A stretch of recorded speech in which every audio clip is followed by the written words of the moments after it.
Boa noite a todos, a paz do Senhor Jesus, amém? Amém. Graças a Deus, que bom estarmos aqui, mais um domingo, para agora celebrar, a Santa Ceia do Senhor, esse memorial maravilhoso, onde nós celebramos a morte e ressurreição de Jesus, onde nós tivemos uma reunião de obreiros muito abençoado, com almoço. Aqui eu quero parabenizar as irmãs que prepararam aquele almoço maravilhoso, que Deus continue abençoando vocês, em nome de Jesus, tá bom? E aquela perguntinha tradicional: onde você estava hoje às 9h30 da manhã? Não precisa responder. Tinha aqui um povo que realmente continua crescendo em graça e conhecimento, uma presença considerada, uma lição abençoada. Eu não pude estar aqui, que eu estava no estreito preparando a mensagem dessa noite, mas eu tive boas notícias de que a escola bíblica foi uma bênção, como sempre tem sido. Então, para ganhar tempo, queria convidar você a abrir a sua Bíblia no Evangelho de João, capítulo de número 10. Nós vamos ler aí 3 versículos.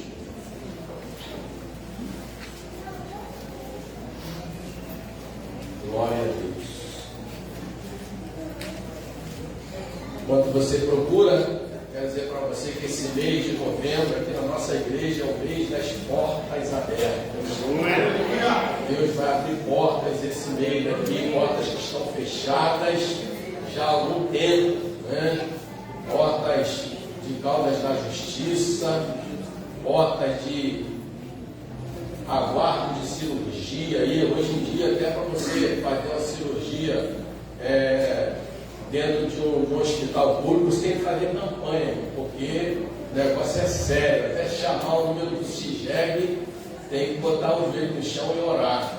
Mas em nome de Jesus, esse mês Deus vai abrir portas que estão fechadas. Amém? Então vamos ler esse texto aí, vocês me acompanham aí. Diz assim: tornou, pois, Jesus a dizer: em verdade vos digo que eu sou a porta das ovelhas. Todos quantos vieram antes de mim, são ladrões e salteadores, mas as ovelhas não os ouviram. Eu sou a porta. Se alguém entrar por mim, salvar-se-á, entrará e sairá e achará pastagem.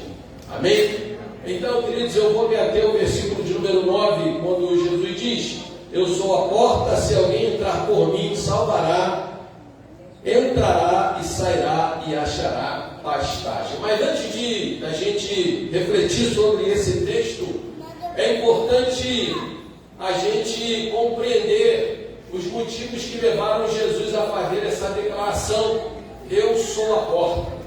Então, claro, a gente sabe que Jesus é a porta do céu, a gente sabe que Jesus é a porta da salvação, a gente sabe de tudo isso, mas Jesus não disse eu sou a porta simplesmente por essa grande e poderosa verdade.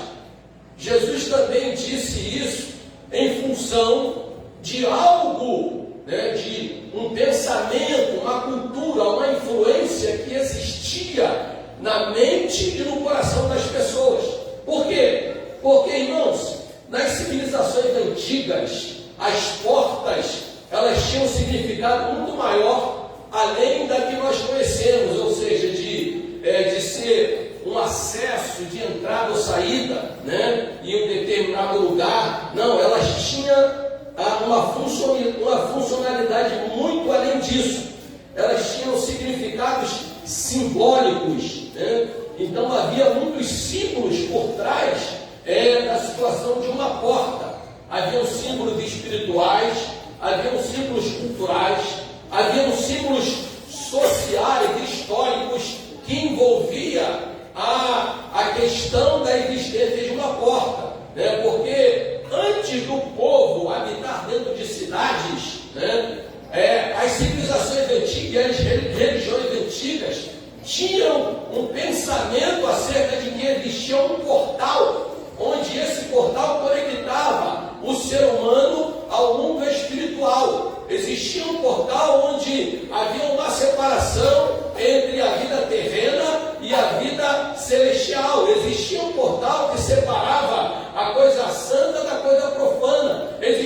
portal que separava o humano do espiritual. Existia um portal que ele, na verdade, era o quê? Era um espaço de transição entre um momento e outro, entre um lugar e outro. E quando a gente olha a história dos romanos, os romanos, eles cultuavam um Deus específico para as portas.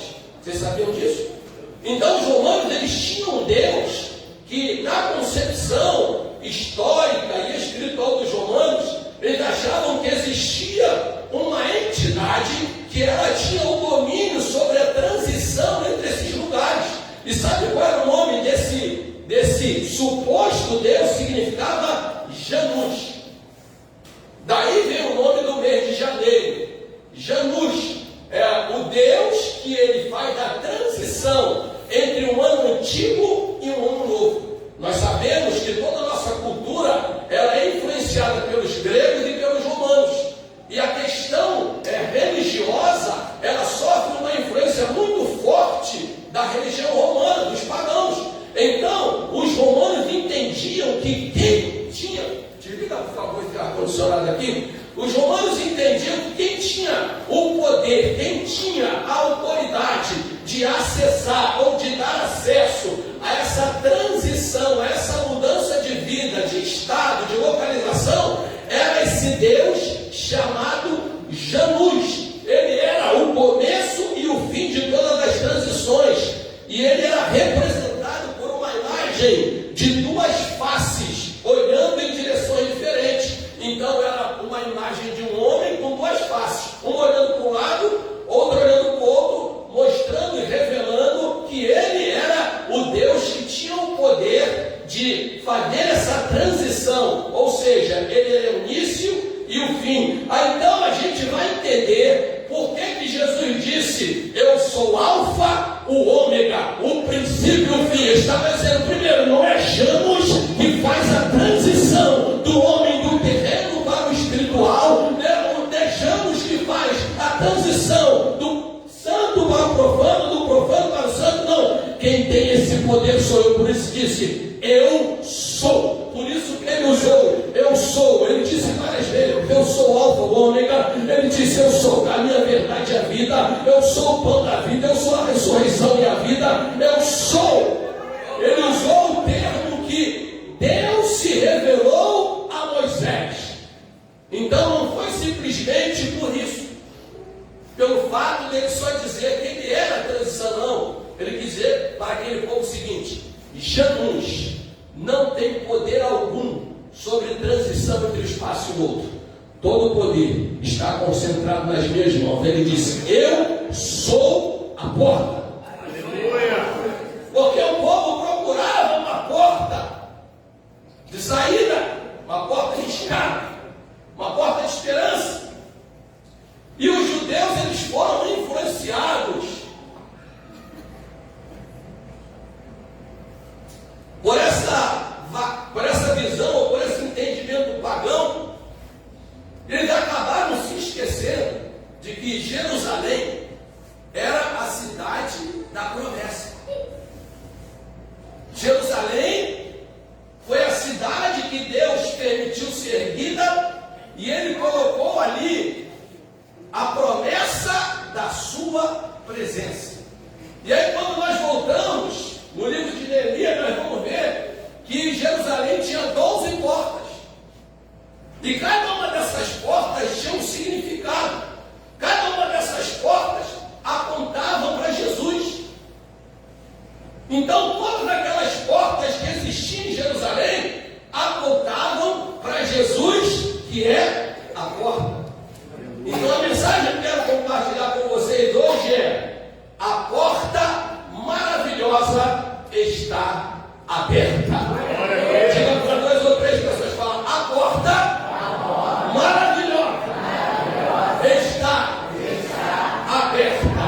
Ah, porque essa porta é maravilhosa, porque ela não é só grande, porque ela não só é linda, porque não é só formosa, ela é maravilhosa, porque essa porta nos dá acesso a coisas extraordinárias, as coisas maravilhosas do mundo celestial. Tem alguém comigo? Eu estou sozinho aqui nessa noite. Oh, bendito seja o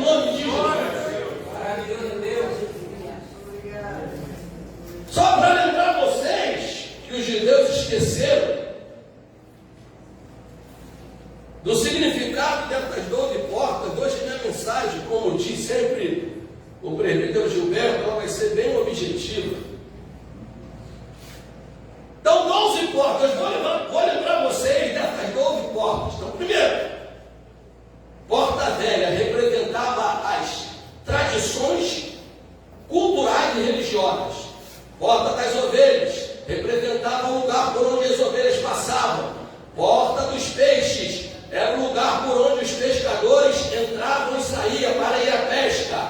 Porta dos vales era o lugar onde as tropas saíram para os campos de batalha. Tropa das fontes dava acesso às fontes de águas potáveis. Porta das águas, por onde os sacerdotes passavam, levando água para o templo, para a cerimônia da purificação. Porta dos cavalos, era a porta por onde os cavalos entravam e saíam. Porta dos montouros, eram as portas onde os lixos da cidade eram retirados. Porta do gado, por onde o gado que ia ser sacrificado passava. Porta de Efraim, a porta do encontro para as festas do tabernáculo, e significava lugar de prosperidade. Porta da guarda, onde os soldados vigiavam a cidade. E porta oriental, por onde o Messias passaria. Aleluia! Então, 12 portas, cada uma com um significado, e todas elas apontavam para Jesus. E então Jesus aparece no meio do povo e diz: eu sou a porta. Ele não disse eu sou uma das portas, eu sou a, ou seja, ele quer dizer, todas as portas da cidade e do templo estão convergindo através da minha pessoa, porque eu sou a porta maravilhosa que vou cumprir tudo aquilo que simbolizava cada porta da cidade na vida de vocês. Tem alguém entendendo essa mensagem nessa noite? Levante a tua mão e exalte o nome de Jesus.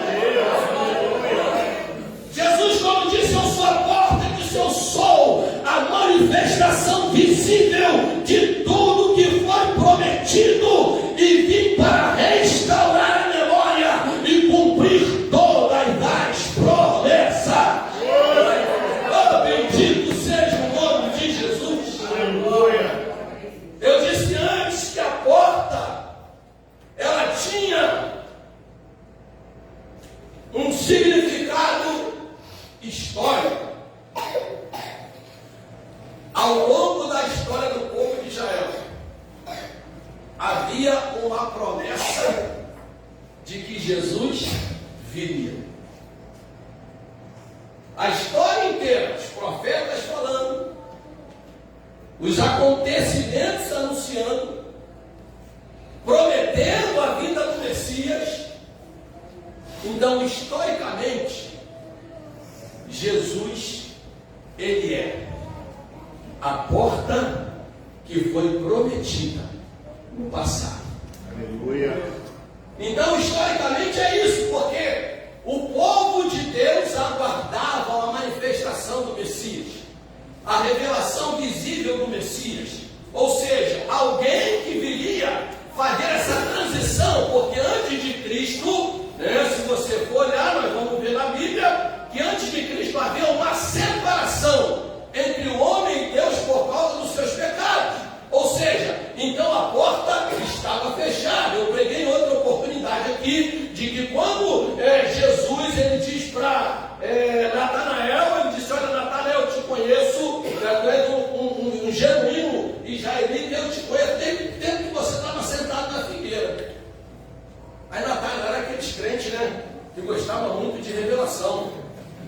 Aí ele ficou impressionado com essa revelação de Jesus. Oh, mestre, Porque já viu esses crentes quando eles recebem uma revelação?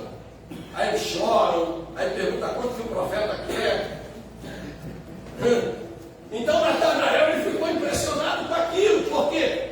Porque o desconhecido nos impressiona. Porque quem está dizendo que viu é quem está falando. Quem está recebendo não viu nada. Mas Natanael ficou impressionado. A gente disse: olha, Natanael está impressionado com isso.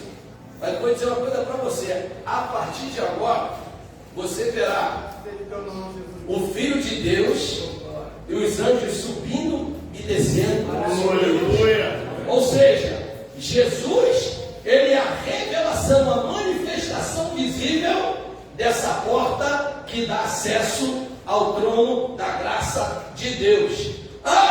Espiritualmente, pastor, espiritualmente, Jesus é a porta de acesso à salvação. Glória a Deus. Não existe outra porta que dá acesso à salvação. A salvação somente mediante Jesus. Por isso, em Lucas 19:10, ele disse: eu vim para buscar e salvar o que se havia perdido. Por isso, em Atos diz que debaixo do céu nenhum outro nome há dado entre os homens pelo qual importa que sejamos salvos. Por isso que em João 3,16, no texto da Bíblia, diz o quê? Porque Deus amou o mundo de tal maneira que deu a porta. Aleluia. Para que todo aquele que nele crê não pereça, mas tenha vida eterna. Ou seja, aquele que vai atravessar a porta. Glória a Deus. E a gente sabe que cada porta tem uma medida. Não é isso? Não adianta você querer colocar uma porta de uma medida num vão com a medida diferente. Olha aí. O diácono Alexandre sabe muito bem isso. Quando a gente estava tentando comprar a porta para botar na filial lá de Vasconcelos, a gente levou a medida para a loja e o cara deu uma medida errada para a gente. O vão estava lá, mas se a porta não encaixasse no vão, não adiantava. Só que o Alexandre, como ele é um MacGyver, todo mundo sabe que é MacGyver, né? Aquele personagem que fazia de tudo naquele programa. O Alexandre foi lá e conseguiu reduzir o tamanho, né, do quadro da porta. E aí falou: pastor, a porta está colocada em nome de Jesus. Então ele deu um jeito. Só que para entrar no céu não tem jeitinho. Se a gente não se enquadrar na medida estabelecida pelo Filho de Deus, nós vamos bater e voltar. Meu Deus. Tem uma medida, queridos. A medida, a estatura de Deus, do Filho perfeito.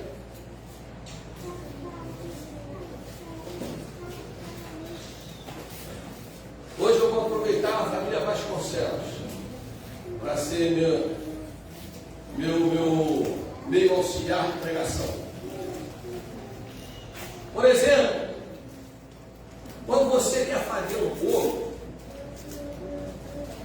e aí você quer fazer o bolo de um formato diferente, você tem que ter a forma do modo que você quer fazer o bolo. Está ali a fraga, mas está dizendo o penso. Olha, eu quero um bolo redondo, então tem que ter uma forma redondinha. Eu quero um bolo no formato de uma casa. Já é outro bolo, porque a forma é diferente. Então o bolo pode até ser delicioso, mas ele vai sair da forma que estabeleceu a forma. Você está entendendo? Então a porta que dá acesso à salvação, ela tem uma forma, ela tem um modelo, ela tem uma medida, ela tem uma largura, ela tem uma altura, tem uma profundidade. Foi por isso que Paulo disse em Efésios 3: rogo-vos, pois, para que possais compreender qual é a largura, o comprimento, a altura e a profundidade da porta que nos conduz à salvação. Aleluia. Porque a medida da porta que nos leva à salvação se chama amor. Essa é a medida da porta. Por isso que ele disse: a largura, a altura, a comprimento e a profundidade do amor de Deus que está revelado em Cristo Jesus. Então, em primeiro lugar, espiritualmente, Jesus é a porta de acesso à salvação. Em segundo lugar, Jesus é a porta de acesso a toda provisão. Ele Jirê. Então, quando ele disse eu sou a porta, ele em primeiro lugar disse eu sou a porta da salvação. Em segundo lugar, ele disse eu sou a porta da tua provisão. Diga para quem está falando, se Jesus é a tua porta de provisão, te prepara, coisas extraordinárias vão acontecer na sua vida. Paulo disse: o meu Deus, segundo as suas riquezas, suprirá todas as vossas necessidades em Cristo Jesus. Alguém recebe essa palavra nessa noite? Paulo diz: o meu Deus. Mas ele disse segundo as minhas riquezas, porque antes ele disse eu sou pobre e miserável. Mas ele tinha a convicção que o Deus que ele servia, a porta que ele atravessou, tinha feito uma transição na vida dele, de uma vida de infelicidade para uma vida feliz, de uma vida triste para uma vida alegre, de uma vida de pobreza, de miséria, para uma vida abençoada. Aleluia. Tinha saído de uma vida de lutas para uma vida de vitória. Por isso que em João 10, na parte dele diz: eu vim para que tenham vida e a tenham com abundância. Então, Jesus, espiritualmente, é a porta da salvação, é a porta da provisão e a porta da proteção. Aleluia. Salmo 46 diz o quê? Deus é o nosso refúgio e fortaleza, socorro bem presente na hora da angústia, pelo que não temeremos, ainda que a terra se mude, os montes se transportem para o meio dos mares. Há um rio cuja cidade alegra ao Senhor, e todas as coisas serão. Aleluia. Ela não será abalada, porque ela está escondida em Cristo. O Salmo 91 diz o quê? Aquele que habita nos esconderijos do Altíssimo, ou seja, aquele que atravessou a porta. Meu Deus. Aquele que atravessou a porta, como disse Paulo em Colossenses, que saiu do império das trevas e foi transportado para o reino do Filho do seu amor. Diga com carinho para quem está perto: se você atravessou essa porta já, fica tranquilo, Ele vai te guardar, Ele vai te proteger. Deus sempre vai enviar um socorro, irmão. Deus vai sempre enviar um escape. Quando eu e você não estivermos aguentando mais, Ele de repente aparece e traz a resposta à solução. Bendito seja o nome de Jesus. Eu falei que historicamente Ele é o cumprimento da porta prometida. Espiritualmente Ele é a porta de acesso à salvação, a porta da provisão, a porta da proteção. Mas eu disse também que a porta ela tinha simbolicamente um significado também que remontava a cultura de um povo. O que compõe a cultura de um povo?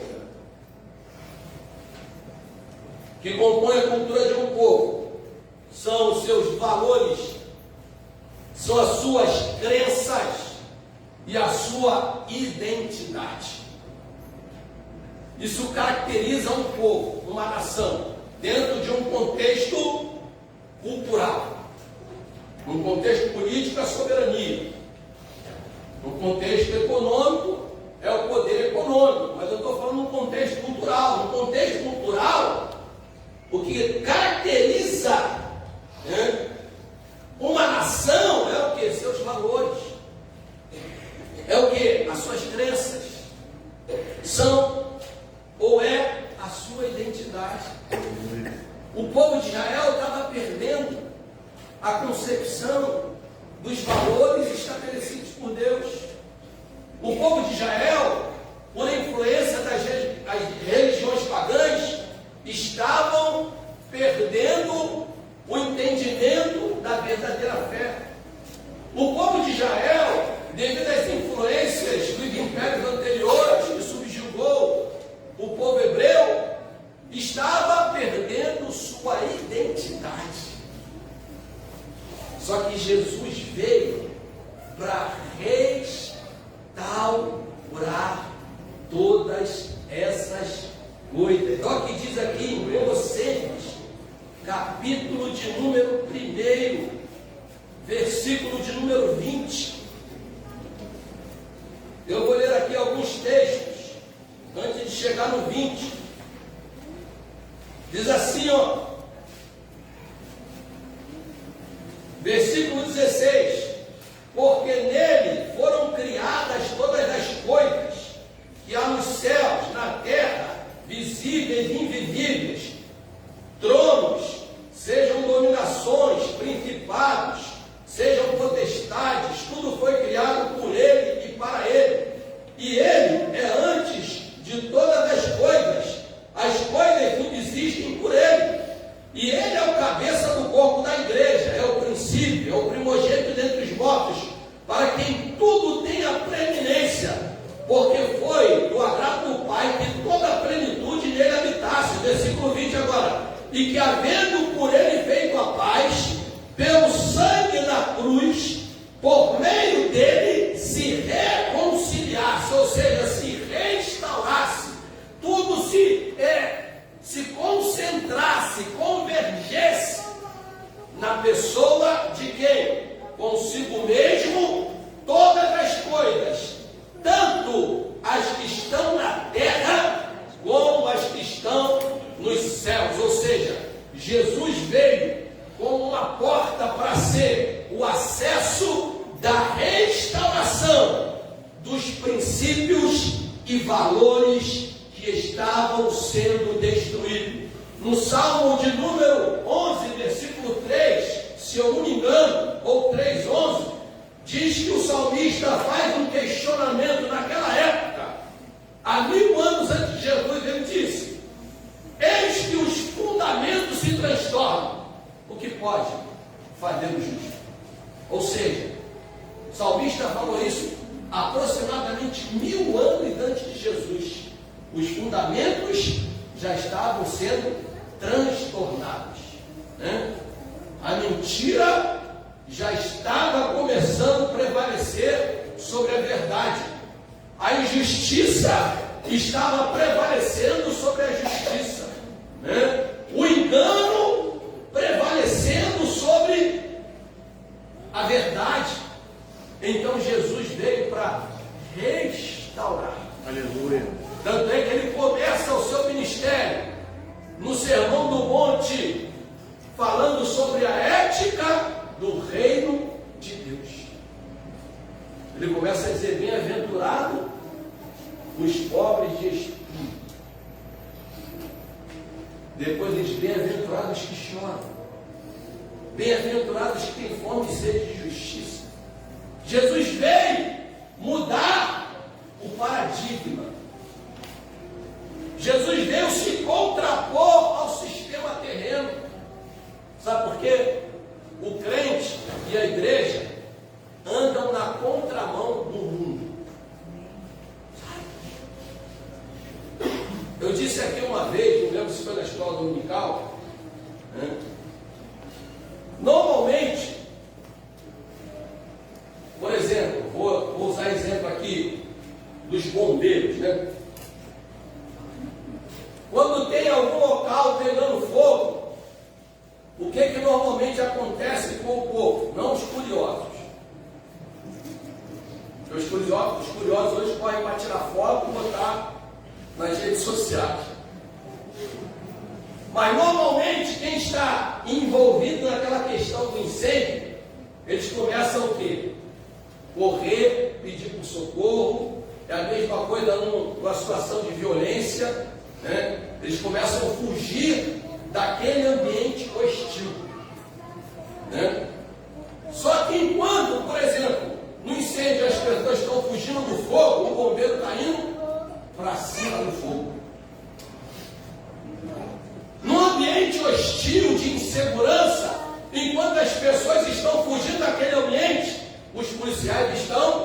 indo para cima da situação. Então, foi exatamente isso que Jesus fez, que a igreja tem que fazer. A igreja tem que andar na contramão do mundo. O mundo está indo a cada dia em direção ao pecado, em direção à imoralidade, em direção à corrupção, em direção à mentira, em direção ao engano, mas a igreja, ela vai em direção à santidade, ela vai em direção à honestidade, ela vai em direção à verdade, ela vai em direção ao amor, ela vai no sentido contrário. Então Jesus veio para restaurar um novo pensar, um novo sentir e um novo agir nas nossas vidas, para que nós não venhamos andar no curso desse mundo, mas nós possamos andar dentro da boa, perfeita e agradável vontade de Deus. Alguém recebe essa palavra nessa noite? Jesus é a porta que veio restaurar a fé do povo. Naquela época, o povo de Israel já tinha perdido a fé, a ponto de Jesus, depois de citar um fato de uma viúva que perseverava diante da sua causa perante um juiz injusto, e ela alcança a resposta dela. Jesus diz assim: porventura, quando o Filho do Homem voltar, encontrará fé na terra? As pessoas estão perdendo a fé, porque nós olhamos para o cenário e nós vemos exatamente o que eu disse antes: a mentira subjugando a verdade, o ódio suplantando o amor, a injustiça prevalecendo sobre a justiça.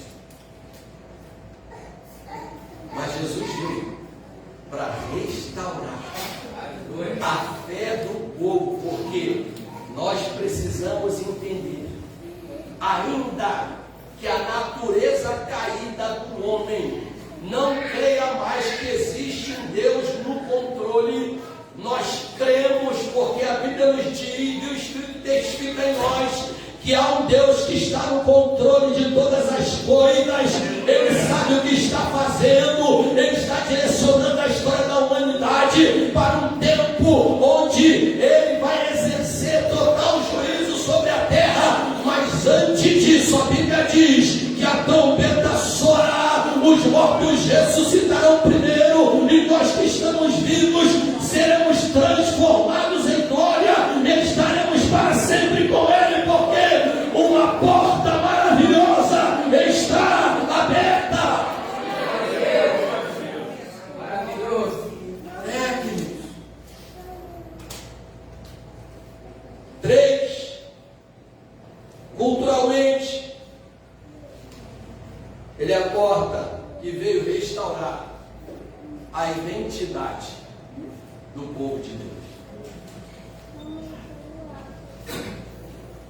Eu disse aqui anteriormente, no passado a identidade ela estava mais relacionada ao nome das pessoas. Quem estava aqui no domingo passado vai se lembrar disso. Mas a nossa identidade, ela, hoje, eu pregava até aqui pelo pastor Claudinei, sobre as nossas digitais, né? Então hoje, nossa identidade ela é revelada, né, pelas nossas características. Quando você vai tirar a identidade, você tem que tirar suas digitais, né?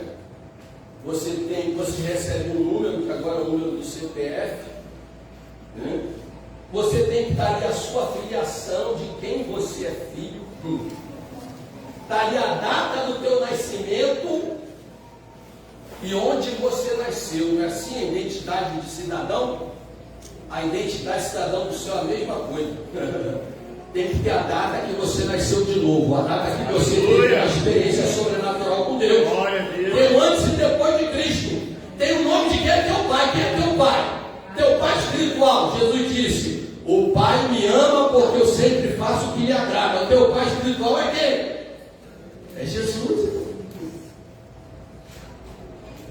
Aonde que você nasceu espiritualmente? Tem uns que nasceram na igreja, tem outros que nasceram que estavam andando pela rua, apareceu um servo de Deus, falou do amor de Cristo, ele se converteu. Tem outros que nasceram no leito de um hospital, já nas últimas. Tem outras que nasceram depois de um acidente. Cada um tem um lugar onde nasceu, mas não importa o lugar. O que importa é que um dia você se tornou uma nova criatura e passou a se tornar filho de Deus. Ele veio restaurar a nossa identidade. Porque o filho ou a filha tem que parecer com o pai ou com a mãe.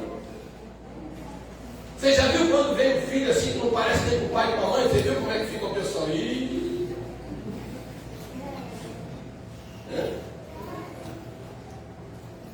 Então, quando vem restaurar nossa identidade, ele vem nos fazer entender que nós precisamos ser parecidos com ele. Aleluia. Porque haverá um dia que nós seremos semelhantes a ele. João disse isso. Mas agora, na nossa caminhada, nós vamos caminhando dia após dia, nos tornando mais parecidos com ele. Ah, pastor, como é que eu me torno parecido com Cristo? Quando alguém te ofender, você, em vez de dar o troco, você pergunta.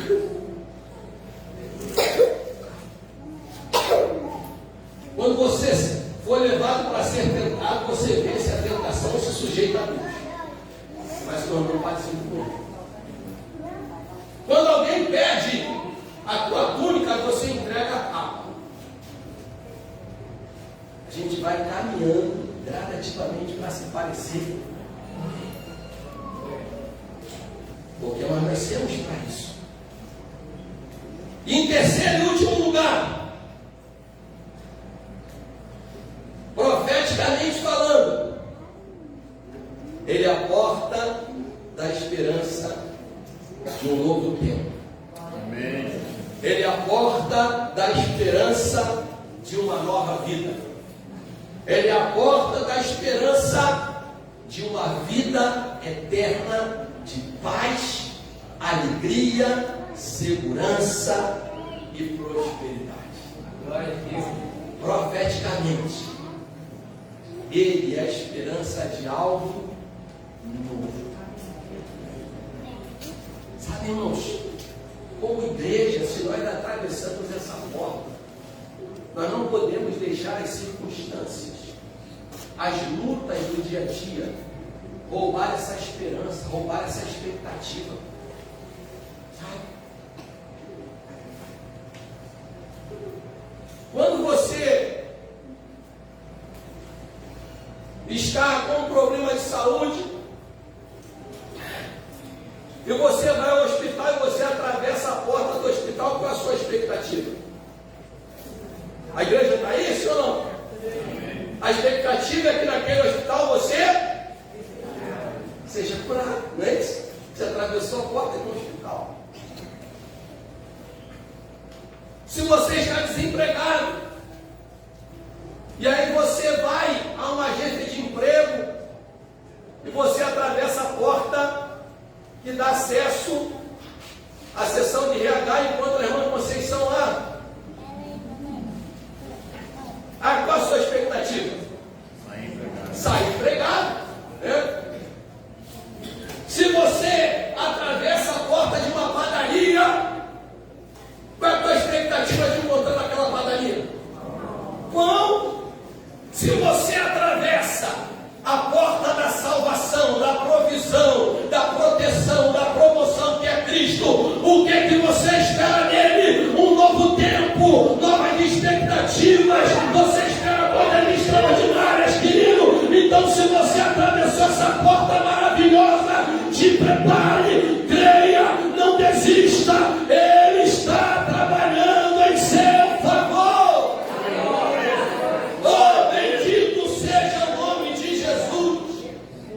Foi por isso que ele disse em Apocalipse 21:15: eis que faço nova todas as coisas. Sacode quem está no teu lado e fala: ei, se você atravessou a porta, se prepara para viver um novo tempo para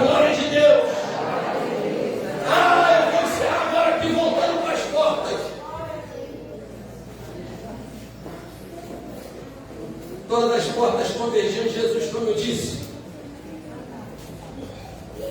Como porta das ovelhas. Era o acesso das ovelhas aos pastos verdejantes. Como porta dos peixes, ele é a porta que capacita cada um de nós para o chamado de pescar aós.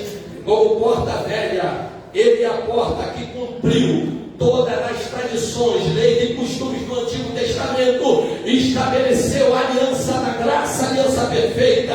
Como porta dos vales, ele está contigo nas horas e nos dias difíceis. Como porta da fonte, ele é a fonte de água viva que brota continuamente de dentro de nós. Como porta das águas, ele é a água que nos lava, que nos purifica, que nos limpa, que nos santifica.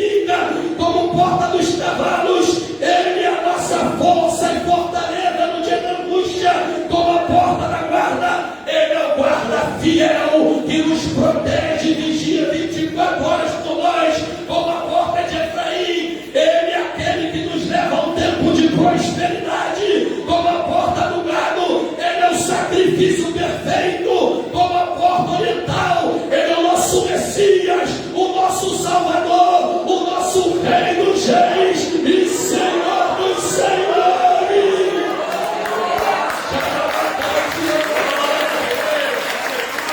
Ele é a porta, querido, ele é a porta maravilhosa.